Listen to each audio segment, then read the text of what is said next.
Olá, pessoal, começando mais um podcast. Hoje com o tema Entendendo o TDAH e hoje com a participação aqui do Dr. Lucas, um médico que sempre nos ajuda a tirar dúvidas sobre medicações, sobre diagnóstico, sobre crianças. E convidamos o Dr. Lucas então para participar desse assunto que está tão em alta e é tão relevante também a gente falar. Obrigado, Dr. Lucas, pela presença. O Dr. Ah, Lucas vai se apresentar para vocês. é uma honra estar aqui, gente, para falar desse assunto. Eu sou pediatra de formação, vim aqui para São Paulo há uns 5 anos me especializar em neurologia infantil. Me formei lá na Faculdade de Medicina do ABC, com o Dr. Rubens Weinstein, que para mim e para muitos neuropediatras sempre foi uma referência nesse assunto de neurodesenvolvimento. Então estamos aqui para poder ajudar um pouquinho a esclarecer e tirar, algumas dúvidas referentes a esse assunto. Sim. Sobre diagnóstico, tratamento, medicamentoso e não medicamentoso. Legal, doutor. Acho que é interessante, doutor, a gente iniciar, né, falando dessa importância da equipe multi ter esse respaldo do médico, né, seja do pediatra, seja do psiquiatra, seja do neuropediatra. A gente está sempre em contato, né, porque não trabalhamos sozinhos, não evoluímos crianças sozinhos. E a importância da equipe também ter esse contato com o médico da criança que a gente atende, né. É. Como que o senhor vê isso? Porque a gente hoje nota ainda muitos médicos fechados para conversar até com a equipe multi. Certo. Cara, eu sempre vejo essa dificuldade, até eu acho que a questão do médico em geral, ele às vezes é um pouco fechado mesmo, e acho que isso é muito prejudicial para o tratamento das crianças, porque a gente tem que estar sempre em contato. Eu acho que cada um tem com o que contribuir. E Uhum. eu acho que o papel do médico é juntar tudo isso para dar um diagnóstico, para dar um tratamento. Então, assim, a gente precisa muito, no TDAH, principalmente psicologia, psicopedagogia, fonoaudiologia e outras terapias multidisciplinares, assim, avaliado para cada caso, e poder compreender não só para o diagnóstico, mas pelo tratamento, porque TDAH não é nenhuma doença, é um transtorno e é um transtorno que a pessoa vai ter a vida inteira. Então, eu acredito que a gente precisa individualizar. E a melhor forma de individualizar é compartilhando o que você está vendo com os colegas da equipe multi para poder estar, tratando determinados comportamentos e não focar só na medicação. Ótimo, é verdade, doutor. Eu fico muito contente quando a gente recebe pais falando: "Olha, doutora Camila, o neuro me pediu uma avaliação da equipe multi para depois ele definir o diagnóstico". E isso mostra o quanto vocês também acreditam no nosso trabalho e que isso foi se modificando ao longo do tempo, né, porque eu sinto que até a pandemia a gente não tinha isso, né, médico não se falava muito com equipe multidisciplinar, com psicólogo e isso, que bom que está melhorando Precisa melhorar mais. e com o objetivo claro e único de evoluir o nosso paciente que às vezes a gente tem em comum, né. Me preocupa também, doutor, hoje as pessoas se autodiagnosticando, né, principalmente no TDAH, né. Antes de começar aqui o podcast, eu e o doutor estava conversando aqui sobre isso, né, sobre essas brincadeiras que a gente escuta: "Ai, eu tô com o TDAH atacado hoje", né. Então, a internet com a informação, né, eu sempre falo que a internet, a mídia, o Instagram, nos trouxe muitas recompensas, mas também acabou sendo um Sim. pouco perigoso por conta que as pessoas estão se autodiagnosticando, né, doutor? Sim, eu acho que primeiro ponto que a tecnologia, o acesso à informação, como melhorou, isso ajuda muito para a questão diagnóstica, porque assim, em municípios mais isolados, pessoas que têm menos acesso à informação, a gente não vai ouvir falar tanto sobre esse diagnóstico. E, assim, se você voltar retrospectivamente a uns 20 anos atrás, isso não era tão falado. Sim. O nome era até DDA, né, era déficit de atenção. Hoje mudou para TDAH. E é importante a questão da informação, mas uma coisa que a gente tem que prestar atenção hoje também é a qualidade dessa informação, Uhum. porque algumas pessoas colocam algumas opiniões na internet e sem embasamento científico Sim. e confundem os pais, levam a dúvidas, às vezes, que é justo ter dúvida, mas a gente precisa de estar embasado cientificamente, naquilo que a gente fala, até mesmo na internet, que eu acho que Sim. atualmente a gente tem muito problema em relação às redes sociais, porque cada um fala o que quer e não precisa de provar o ponto. E eu acho que a gente, como é médico, tem que ter esse, como eu posso dizer, essa base científica para poder estar falando. Sim.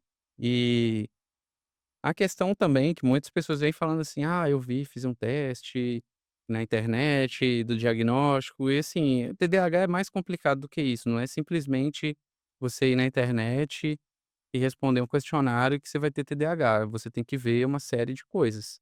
Sim, isso impacta diretamente no nosso trabalho, né, doutor? Porque eu já recebi diversos pais na clínica, já chegando com um diagnóstico. Sim, às vezes E nunca foi avaliado, nunca né. foi avaliado, nunca passou por um pediatra, um neuropediatra, então mas ele chega Psicólogo, ou no neuropsicólogo pelo pra fazer essa menos. avaliação, mas ele chega acreditando que o filho tem TDAH ou porque a professora falou, né, e a gente Eu acho encontra-se que muito profissionais eu profissionais acho que diferentes assim, dentro da escola. eu acho que a escola poder encaminhar, eu acho que é totalmente válido, porque eu Sim, acho que muitas vezes começa aí mesmo.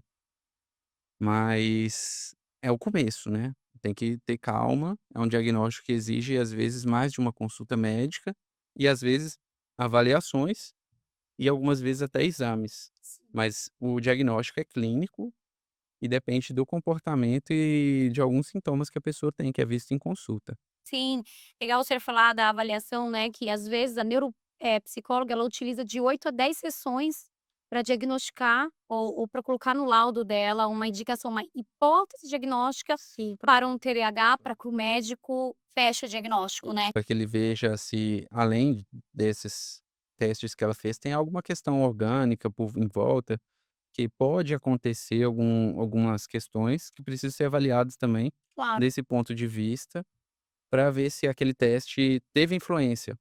sim. Por exemplo, questão de sono, se você está cansado e faz um teste neuropsicológico, cansado, isso pode influenciar no seu teste de atenção, por exemplo, Sim, no resultado. né.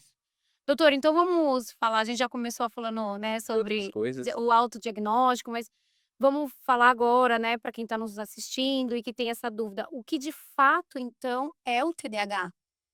O TDAH, ele é um transtorno neurobiológico, né, que ele é visto desde criança, então não é algo que você, tem a partir de um momento na sua vida adulta que você passou por um estresse, por exemplo. Então é algo que você vê desde criança.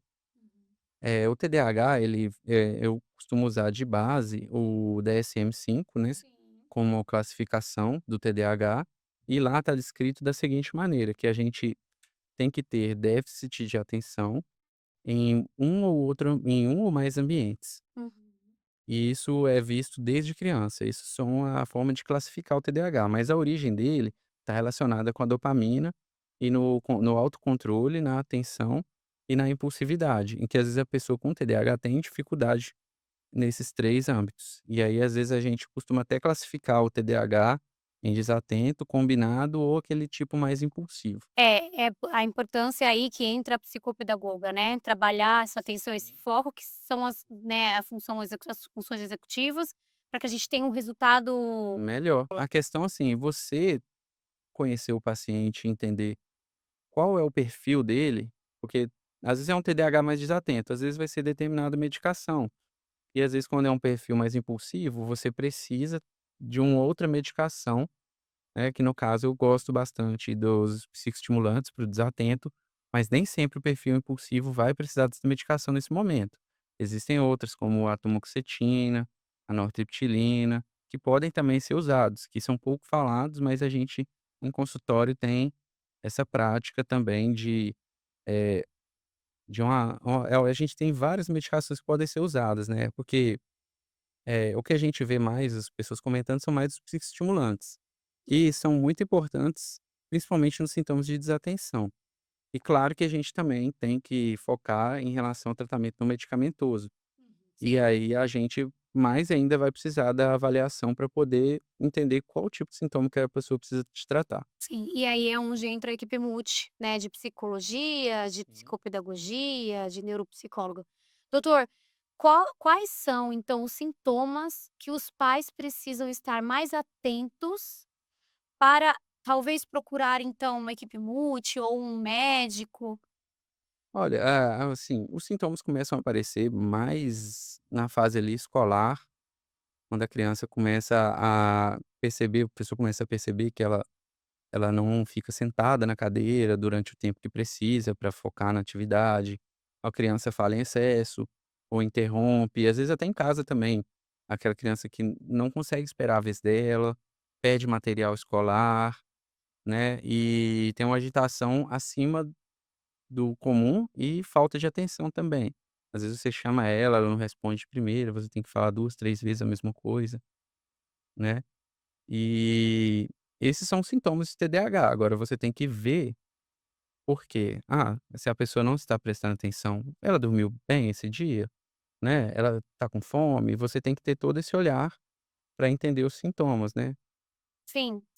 Doutor, falam-se muito do diagnóstico de TDAH nessa época escolar, né, da pré-alfabetização para a alfabetização. Certo. Mas a gente consegue dar diagnósticos de crianças mais novas, por exemplo, entre 4 e 5 anos, uma criança que a gente já nota uma hiperatividade, já nota uma falta de atenção, um tempo de permanência baixo ao assistir uma televisão, a criança que não consegue sentar para fazer as refeições, por exemplo, essa criança que Olha, atrapalha o outro a falar. é uma pergunta muito boa e é o seguinte, se você nota que tem uma questão suspeita de TDAH ali antes dos 6 anos, acho que nesse momento o que a gente tem que focar mais é em questão de comportamento. Uhum. Por exemplo, como é que é a rotina de sono dessa criança? Como é que é o uso de tela dela? Como é que tá a alimentação? Tem atraso de desenvolvimento? Não tem. Como é que ela é estimulada? Como que tá a relação com os pais e com os colegas? E acho que eu até pensaria, pô, que pode ter um TDAH futuramente, mas eu acho que o diagnóstico de TDAH ele é mais bem elaborado a partir de 6 anos. Antes disso, é possível você ter pistas ali, mas eu acredito que tenha que ter um cuidado redobrado nessa idade para o diagnóstico.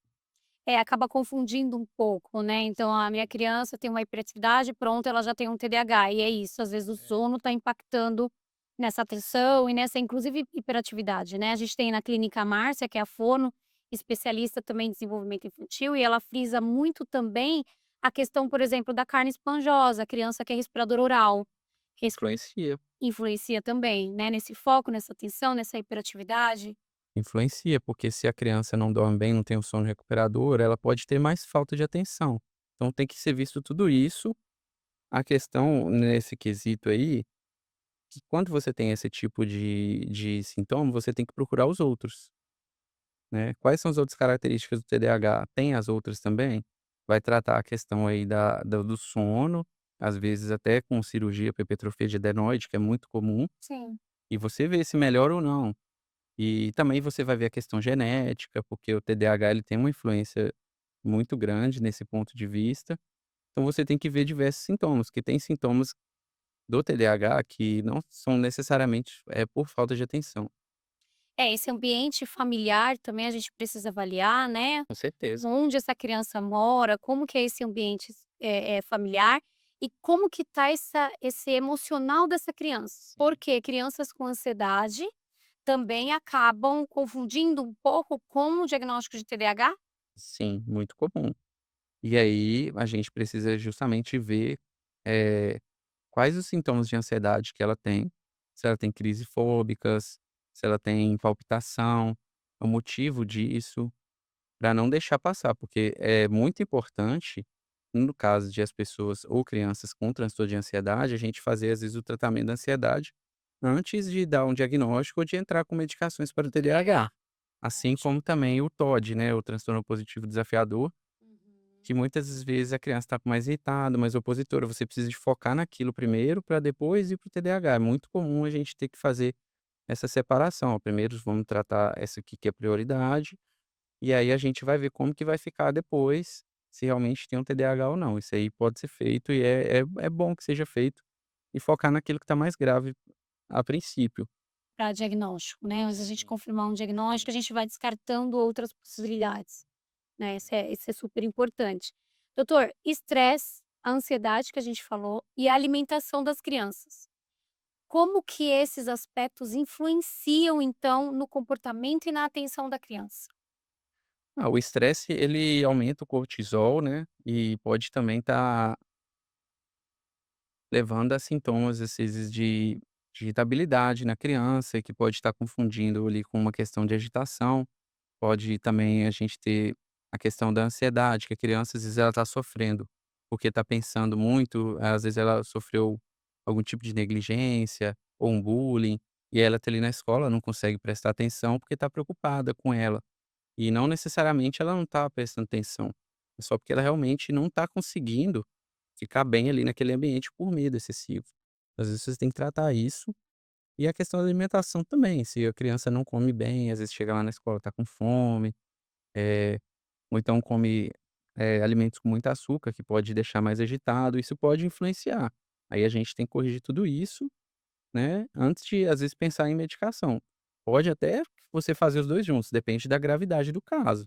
Tem casos que realmente, às vezes, de primeira você vê a necessidade de uma medicação, mas são casos mais graves, né. A maioria das vezes a gente consegue ir com calma, devagar, mas eventualmente a gente precisa de entrar com medicação na primeira consulta, às vezes até para as comorbidades. Sim. Porque você vê que a pessoa está sofrendo com ansiedade, com sintomas fóbicos e autonômicos, assim, às vezes você não pode deixar passar e deixar aquela pessoa em sofrimento, ou a família mesmo em sofrimento. Eventualmente pode até precisar da medicação numa primeira consulta, dependendo da gravidade. O ideal é a gente tentar perceber esses sintomas antes de o problema piorar. E para a gente poder fazer um tratamento com mais terapia e menos medicamento, digamos assim. Ótimo. Mas claro que vai depender um pouco do lado orgânico também da situação. Sim. O senhor fala, né, sobre as medicações e é uma dúvida que eu sempre tive. Quais critérios se utiliza para passar medicações para o TDAH? Porque dentro do TDAH a gente sabe que existem milhões de medicações que a gente consegue usar. Uhum, Hoje o que é se falado muito é sobre o Atenta, uhum. Venvance, né? Mas quais são os critérios? É claro que cada médico utiliza, né, de uma conduta. Eu sei que é muito individualizado, mas quais são os critérios principais para que a gente consiga então, indicar uma medicação.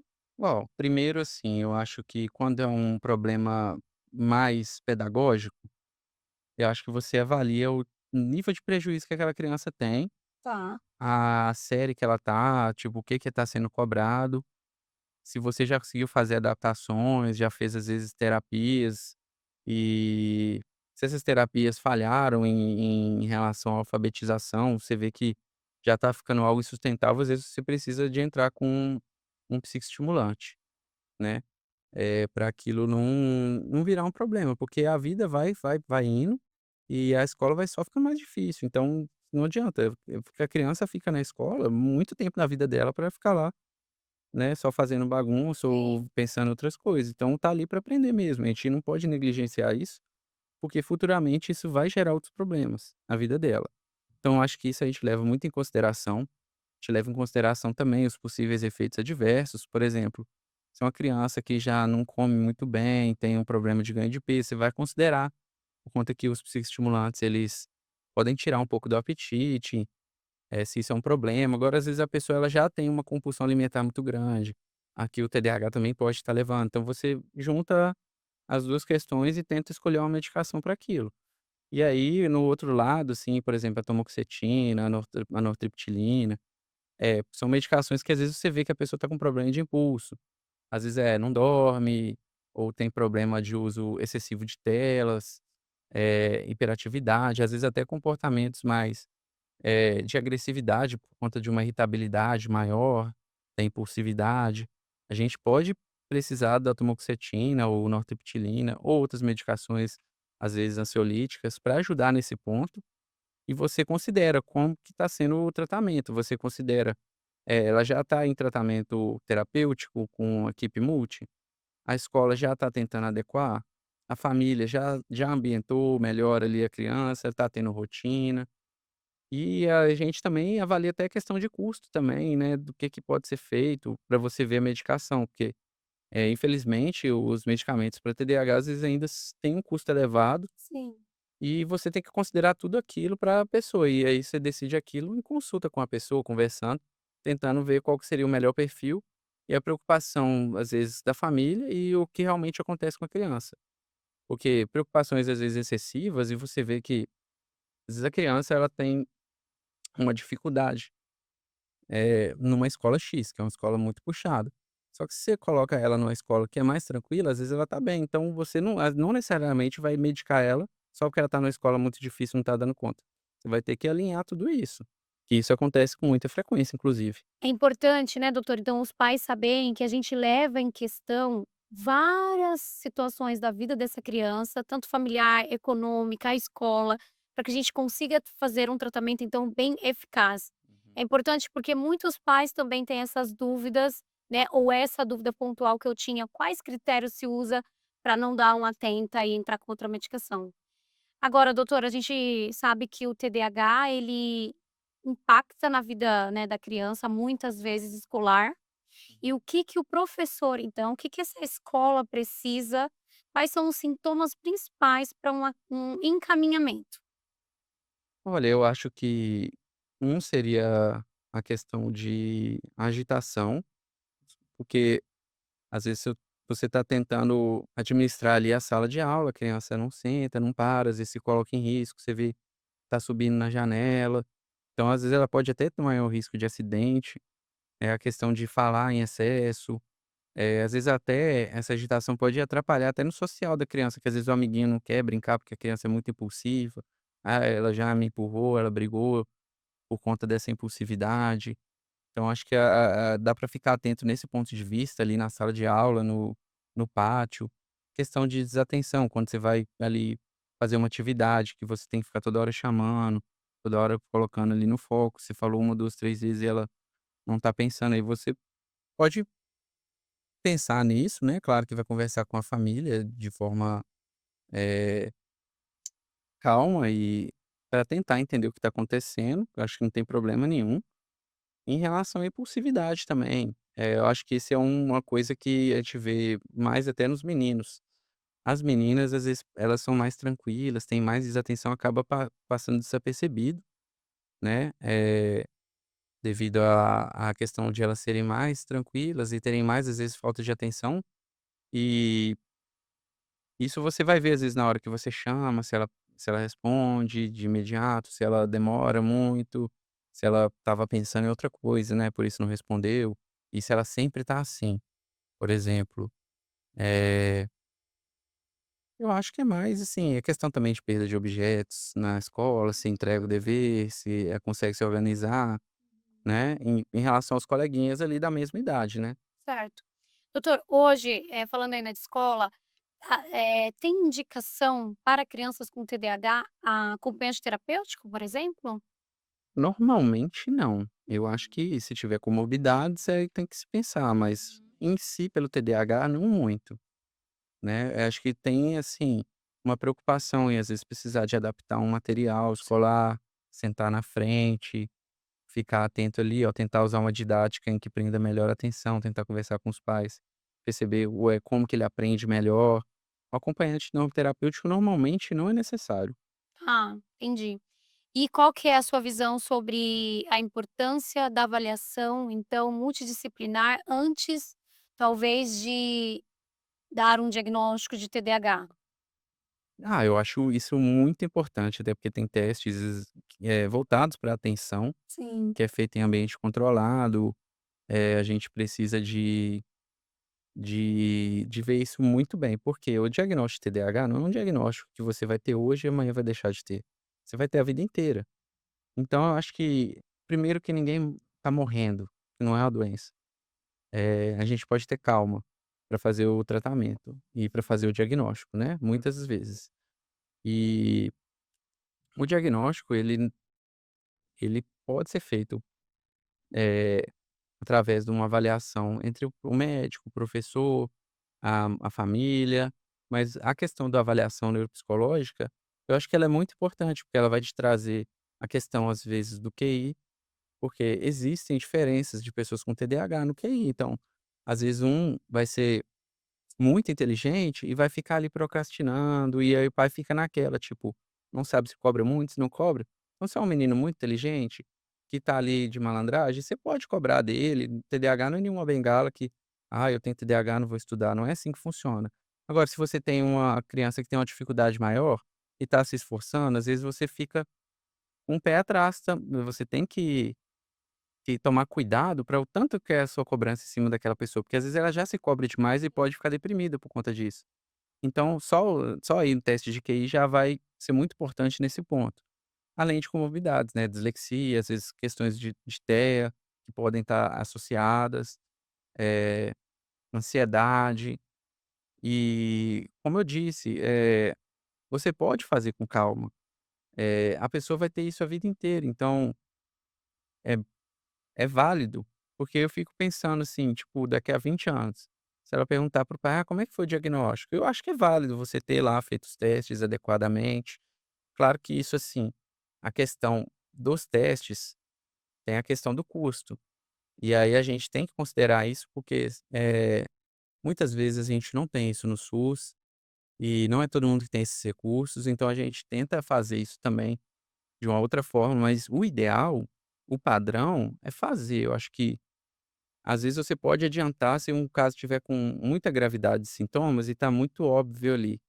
E você, como médico, já avaliou, às vezes junto com a escola, às vezes com a terapia já, você liga para psicóloga muitas vezes, ver o que que a escola já viu. Pode até sair um diagnóstico sem, mas eu acredito que o ideal é fazer. Se Sim, você tiver a condição, eu acho que é válido, simplesmente pela questão de que você vai ter isso a vida inteira. Então acho que, eh, você pode ter esse cuidado sim, com você e com sua família, né, com seu filho. Eu acho que se você puder, eu prefiro que faça. sim. Por Até conta porque, né, doutora, a avaliação neuropsicológica nos traz também prevenções, talvez de transtornos associados. Então, às vezes, na avaliação já mostra uma ansiedade que já está num pezinho mais patológico e a neuro vai ali no laudo descrever, né, e a gente vai trabalhar aí na prevenção de para que não desencadeie um transtorno associado. Então, às vezes, não tem um TOD, mas já tem um transtorno de conduta, então é algo que a gente vai conversar com a família até para a gente fazer essa orientação parental de como a gente vai lidar com essa criança, né, familiar e escolar. sim, eu acho que para individualização o teste é muito Sim. bom, que vai abrir, assim, alguns campos que às vezes você pode ir na consulta, passar batido, porque às vezes a pessoa tem uma queixa muito forte de uma determinada situação, e na no teste, como é uma coisa padronizada, Sim, você já vai fazer testes para, às vezes, QI, para ansiedade, e se tiver alguma sintoma de algum outro transtorno, você vai ficar de olho nele também, né. sim, a gente já consegue intervir para que ele não Sim. desencadeie. Bom, estamos chegando no final, doutor, eu queria que o senhor deixasse então aí uma frase, uma palavra para as famílias. Então, gente, eu fico pensando o seguinte, que eu fui diagnosticado com TDAH quando eu tinha 20 anos de idade. E, assim, eu não tinha nenhum problema muito grave em relação a minha convivência familiar, nada assim.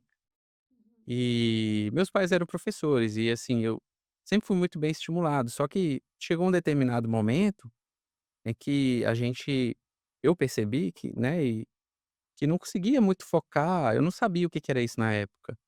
E ficava pensando, nossa, eu ficava me sentindo como se eu não fosse, eh, um bom filho, porque eu não era um bom aluno, porque tudo isso fica muito ligado ali na cabeça do adolescente. E conseguia lidar bem, só só que assim, do ensino médio pra frente foi muito difícil. E quando eu fui fazer medicina, um amigo meu mais velho me chamou a atenção e falou: "Ah, acho que você tem DDA", chamava na época DDA, o déficit de atenção. Eu fui no médico e descobri o que que era TDAH, né. E assim, com o tratamento mudou completamente essa dificuldade que eu tinha. Eu fazia medicina e, assim, quando eu consegui entender o que que era TDAH e poder fazer o tratamento, eu conseguia estudar, conseguia ter uma rotina, conseguia lidar muito melhor com essas questões todas e, assim, fez toda a diferença na minha vida. Eu acho que às vezes, a gente tá aqui conversando e, assim, uma das coisas que fez eu querer estar trabalhando nessa área foi isso, obviamente, né. E às vezes as pessoas me perguntam, assim, sobre, quando tem o diagnóstico do filho, eu também acho que tenho. Eu acho que é válido se você acha que você tem, se isso tá te impactando realmente na vida, procurar ajuda, né. Se você tá tudo bem na sua vida, é ok, mas se tem algo que tá te atrapalhando, tá te incomodando, não tem problema você procurar ajuda. E é isso, e assim, e nunca ficar usando o TDAH como uma desculpa ou uma bengala. Você não vai conseguir as coisas. Claro que cada um vai ter suas limitações, né, cada um ser é individual, é de um jeito, então eu acho que, às vezes, as pessoas têm muita capacidade e duvidam disso ou acaba tem gente que às vezes acaba deixando de tentar ou de se esforçar, e eu acho que o caminho não é esse, o caminho é você ver a sua dificuldade, enxergar a sua dificuldade e tentar lutar contra ela, tentar ser melhor, e tentar desenvolver, e pegar o que está te atrapalhando e melhorar aquilo, Sim. né. Eu acho que o diagnóstico ele vem para isso. Então se você está tendo alguma dificuldade, está sofrendo, procura ajuda, entende. Se tá tudo bem, beleza, mas se não, não tem porquê, hoje em dia, a gente deixar isso pra lá e ficar achando que é bobeira, que não é. Isso pode mudar a vida de muitas pessoas como mudou a minha. Legal, obrigada por compartilhar, né, isso é muito importante as famílias que estão assistindo, ouvirem que os filhos vão conseguir estudar, conseguem ser o Vida que toda. vão conseguir ser o que eles quiserem ser, é o que eu falo para todo pai e toda mãe, quando chega para mim com essa preocupação, e não é uma preocupação excessiva, a gente entende, porque é um pai que talvez nunca tenha, escutado sobre o TDAH. Sim. Então eu te agradeço doutor, uma história muito bonita, obrigada por sempre nos ajudar, nos orientar com os casos, diversos casos que chegam pra gente, eu grito socorro, e o senhor sempre muito disponível para ajudar a gente. Eu sei que o senhor se formou por conta do desenvolvimento infantil, e o senhor está na área por amor. Obrigada. Obrigado vocês. Chegamos ao final de mais um podcast, então se vocês curtiram, se vocês gostaram, compartilhe esse vídeo para que a gente continue ajudando mais famílias com mais informações. Grande beijo, até a próxima.